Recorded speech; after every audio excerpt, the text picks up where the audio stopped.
नमस्कार, मैं हूं मनोज सिंह और आप देख रहे हैं विक्रमशिला एकेडमी लखनऊ का यूट्यूब चैनल। आज हम लोग चर्चा करेंगे किसान आंदोलन की, क्योंकि मीडिया में लगातार ये मुद्दा चर्चा में है। जानेंगे कि किसान क्यों आंदोलनरत हैं और एमएसपी क्या है, एमएसपी के बारे में हम जानेंगे और किसानों की मुख्य मांगों के बारे में हम जानेंगे। दिल्ली की सभी सीमाओं पर किसानों ने घेरा डाल रखा है। लगातार दिल्ली में प्रवेश करने की कोशिश कर रहे हैं किसान अपनी मांगों को लेकर के, अपने आंदोलन को आगे चलाने के लिए। इधर सरकार भी लगातार हटो बचो की नीति अपना रही है, लगातार किसानों का मान मनोवल कर रही है। थोड़ा बहुत सख्ती का भी प्रयोग किया जा रहा है और एक तरह से किलेबंदी कर दी गई है पूरे दिल्ली की। किसानों के दो प्रमुख संगठन हैं जिन्होंने जो इसका नेतृत्व कर रहे हैं। हालांकि और भी छोटे मोटे कई किसान संगठन हैं जिन्होंने किसानों के इस मूवमेंट को नेतृत्व दिया है। इसमें जो पहला संगठन है संयुक्त किसान मोर्चा और दूसरा संगठन है किसान मजदूर मोर्चा। इन लोगों ने नारा दिया था दिल्ली चलो 13 फरवरी को, और दिल्ली को घेर लिया था इन लोगों ने। और साथ ही साथ इन लोगों ने 16 फरवरी को एक दिन का ग्रामीण भारत बंद का आह्वान भी किया था। तो आखिर किसान क्यों आंदोलनरत हैं, उसको जानने के लिए हम लोगों को थोड़ा सा इसकी पृष्ठभूमि में जाना पड़ेगा। आप लोगों को याद होगा कि वर्तमान मोदी सरकार ने तीन कृषि कानून वे लेके आए थे 2 साल पहले, और उन कृषि कानूनों के विरोध में दिल्ली बॉर्डर को किसानों ने घेर लिया था। दिल्ली पे धरने पर बैठे रहे थे वो, और किसानों का इतना ज़बरदस्त वो आंदोलन चला कि मजबूरी में मोदी सरकार को ये तीनों किसान आंदोलन वापस लेने पड़े थे। और किसानों की कुछ और मांगें थीं जो आश्वासन के बाद किसानों ने धरना वापस लिया था। मुख्यतः किसानों को डर था कि सरकार इन कृषि कानूनों के जरिए कुछ चुनिंदा फसलों पर मिलने वाली एमएसपी को समाप्त कर सकती है और खेती का कारपोरेटाइजेशन को बढ़ावा दे सकती है, और इसके बाद उन्हें बड़ी एग्रो कमोडिटी कंपनियों का मोहताज होना पड़ेगा। यानी उन तीनों कृषि कानूनों के द्वारा सरकार जो बड़े बड़े इंडस्ट्रियल ग्रुप हैं उनको कृषि के नियंत्रण में, कृषि को उनके नियंत्रण में दे देगी। कृषि कानूनों के रद्द होने पर किसानों ने इस आश्वासन पर अपना आंदोलन समाप्त किया था कि सरकार उन्हें एमएसपी की गारंटी देने वाला कानून बनाएगी, क्योंकि किसानों का मानना था कि एमएसपी सिर्फ एक पॉलिसी है, कानून नहीं।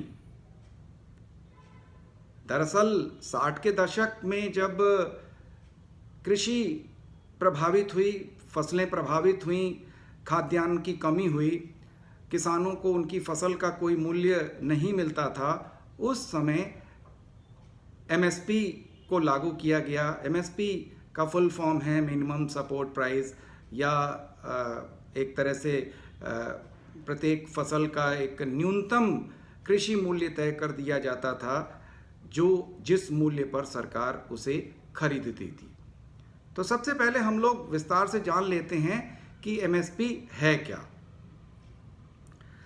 दरअसल किसान छोटे छोटे अपनी फसल उपजाते थे और ऑब्वियसली वो बाज़ार में उसको लेकर के जाते थे और बिचौलिए इसका फ़ायदा उठाते थे, क्योंकि किसानों के पास अपनी फसल को स्टोर करने की जगह नहीं थी, या वो बहुत दिनों तक उसे स्टोर करके नहीं रख सकते थे, या उनकी आर्थिक स्थिति ऐसी नहीं थी कि वो अपनी फसल को होल्ड करके रख सकें, रोक करके रख सकें कि जब अच्छा मूल्य मिलेगा उनकी फसल का तब उसको वो बेचेंगे। दूसरी चीज़ कि जब फसल के कटने का समय होता था तो बाज़ार में सप्लाई बढ़ जाती थी और उसके मूल्य गिर जाते थे, और इसमें बहुत मुख्य भूमिका होती थी बिचौलियों की। बिचौलिए उस समय किसानों से मुंह मांगे रेटों पर या बहुत कम मूल्य पर फसल खरीदने को किसानों को मजबूर कर देते थे और कम से कम कीमत पर उनकी फसल खरीद लेते थे, और किसान भी मजबूरी में उन्हें अपनी फसल बेच देता था। तब उस समय की सरकार आगे आई और उसने एमएसपी की पॉलिसी लाई, मिनिमम सपोर्ट प्राइस, और सबसे पहले ये गेहूं पर लागू की गई। यानी फसल से पहले ही तय कर दिया जाता था कि इस वर्ष सरकार इस फसल को कितने मूल्य पर खरीदेगी। अब सवाल ये उठता था कि सरकार क्यों फसल खरीदेगी? तो सरकार को इससे दो फायदे थे। एक तो एमएसपी के द्वारा जो रेट तय हो जाता था, जिस रेट पर सरकार खरीदेगी, तो सामान्यतया उस रेट से नीचे उस खाद्यान्न की कीमत नहीं जाती थी, क्योंकि जब बिचौलिया किसान से फसल खरीदने जाता था और मान लीजिए कि सरकार ने 20 रुपया किलो अगर गेहूं की कीमत तय करी है और बिचौलिया कहता था कि भाई मैं 16 रुपये किलो आपसे खरीदूंगा, तो किसान कहता था भाई मैं तुझे क्यों दूं, मैं सरकारी खरीद केंद्र पर ही जा कर के 20 रुपये किलो में अपना गेहूं क्यों न बेचूं? अगर तुम्हें 20 रुपया लेना है तो तुम हमसे ले सकते हो। तो एक तरह से किसानों को सपोर्ट मिला अपनी फसल को बेहतर दाम पर बेचने का। लेकिन जैसा कि किसानों को भय है कि एमएसपी कानून समाप्त हो सकता है, एमएसपी अभी तक एक पॉलिसी है, कानून नहीं है, किसानों का हक नहीं है। ये एक सिर्फ पॉलिसी है, और किसानों की कई मांगे हैं, और उनमें जो सबसे प्रमुख मांग है जो चर्चा में है कि एमएसपी की गारंटी वाला कानून सरकार लाए। यानी सरकार ये तय करे कि वो इस फसल को एमएसपी पर खरीदने की गारंटी दे रही है।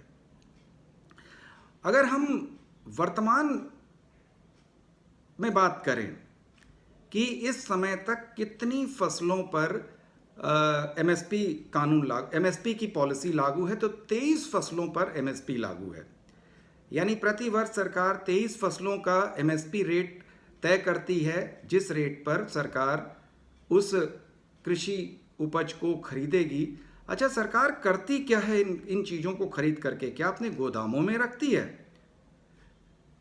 तो मुख्यतः सरकार इन फसलों को इसलिए खरीदती है कि खाद्यान्न की जो उपलब्धता है वो देश में बनी रहे, और साथ ही साथ पीडीएस के माध्यम से गरीबों में राशन की दुकानों के माध्यम से कम कीमत पर उन फसलों को उपलब्ध कराया जा सके। तो जैसा कि मैंने अभी आपको बताया कि 23 फसलों पर एमएसपी लागू है। अब ये एमएसपी रेट जारी कौन करता है, तय कौन करता है?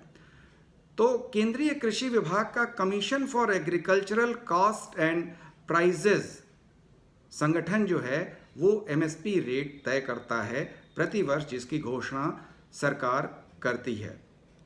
अब इन 23 फसलों में 7 अनाज की फसलें हैं जैसे गेहूं चावल वगैरह, 5 दलहनी फसलें हैं जिसमें दालें शामिल हैं, 7 ऑयल सीड शामिल हैं जिनसे तेल वगैरह बनता है। इसके अलावा 4 अन्य फसलें शामिल हैं, जैसे 4 में गन्ना हो गया, कपास, जूट और गरी या कोबरा। तो ये 4 फसलें हैं। अब इन 4 में गन्ना, अगर हम गन्ने को देखें तो गन्ने को लेकर के स्थितियां दूसरी हैं। गन्ने की खरीद रेट तो तय करती है सरकार, लेकिन खरीदती हैं चीनी मिलें। यानी सरकार को गन्ना खरीदने में अपना पैसा नहीं लगाना पड़ता है, सरकार रेट तय कर देती है और उस रेट पर चीनी मिलें किसानों से गन्ना उठाती हैं। हालांकि उसमें भी गन्ना किसानों को बहुत दिक्कत होती है, क्योंकि चीनी मिलें लगातार उनका पेमेंट लटकाती रहती हैं। महीनों बीत जाता है, गन्ने का किसान उन पर्चियों को लेकर के घूमता रहता है और उनको उसकी कीमत नहीं मिलती है। तो ये दिक्कतें किसानों को लगातार आ रही थीं। अब क्या सभी फसलों को एमएसपी मिला हुआ है? तो नहीं, मात्र 23 फसलें हैं जो लगभग 1/3 की ही आती हैं। अभी फिशरीज़ पर, यानी जो मछली उत्पादन कर रहे हैं किसान, उनको एमएसपी की सुविधा नहीं है। फल और सब्जियां जो किसान उगा रहे हैं, इन फलों और सब्जियों पर एमएसपी की सुविधा नहीं है, ये एमएसपी में शामिल नहीं है। तो तमाम दिक्कतें हैं किसानों को, जिनको लेकर के लगातार किसान अपनी डिमांड्स रख रहे हैं, अपनी मांगें सामने रख रहे हैं। लेकिन इस बार जो धरना है, या जो दिल्ली में जो धरना चल रहा है, उसमें जो मुख्य मांगें हैं, जैसा कि जिक्र हमने करा कि एमएसपी की गारंटी। जो दूसरी इनकी मुख्य मांग थी, हालांकि वो मान ली गई है, कि जो पिछले आंदोलन में, जो 2 साल पहले आंदोलन हुआ था, आप लोगों को याद होगा कि लखीमपुर खीरी, जो उत्तर प्रदेश का एक ज़िला है, वहाँ पर किसान आंदोलनरत थे, एक जुलूस निकाल रहे थे, और उसमें तत्कालीन गृह राज्य मंत्री अजय मिश्र टेनी और उनके लड़के ने किसानों के ऊपर जीप या गाड़ी दौड़ा दी थी, जिसमें कई किसानों की मृत्यु हो गई थी। उसके दोषियों की सज़ा की मांग किसान आंदोलनकारी कर रहे हैं।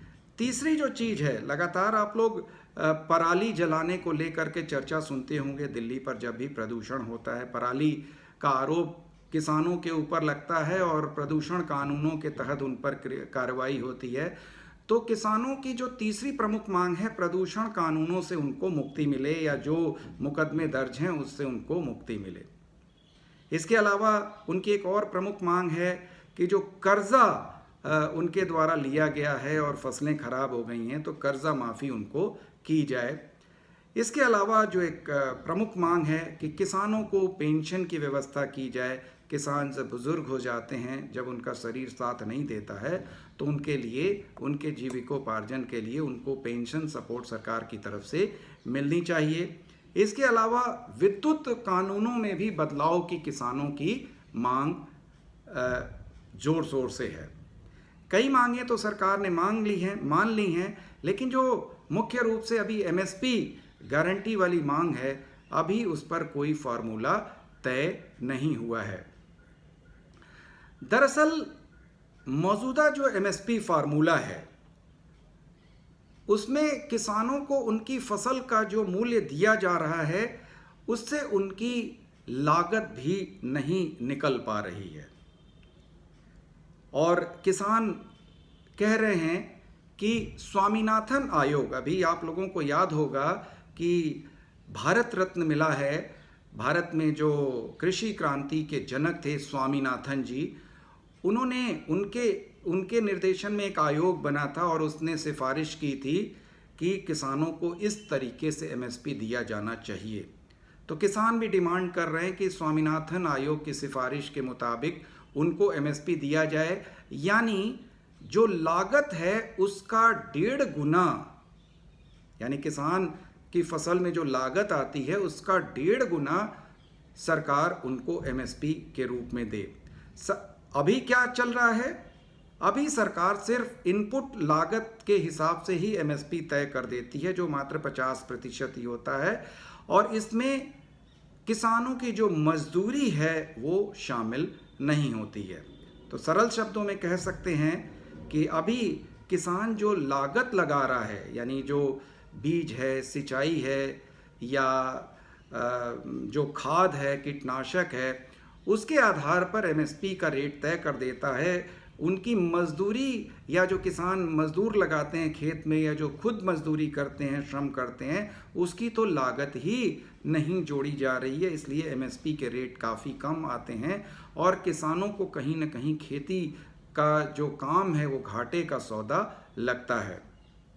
सरकार लगातार किसानों को समझाने की कोशिश कर रही है कि वो सहानुभूतिपूर्व उन मुद्दों पर चर्चा करेगी।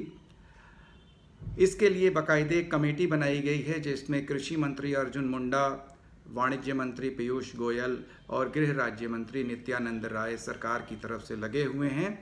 अब देखिए कब तक इन मुद्दों का समाधान होता है। उम्मीद है कि जल्दी ही सरकार सहानुभूतिपूर्वक किसानों की मांगों को सुलझाने की कोशिश करेगी, क्योंकि कहीं ना कहीं किसानों को दिक्कत तो है ही। नमस्कार, जय हिंद। फिर से अगले वीडियो में हम लोग नई सूचना के साथ आएंगे।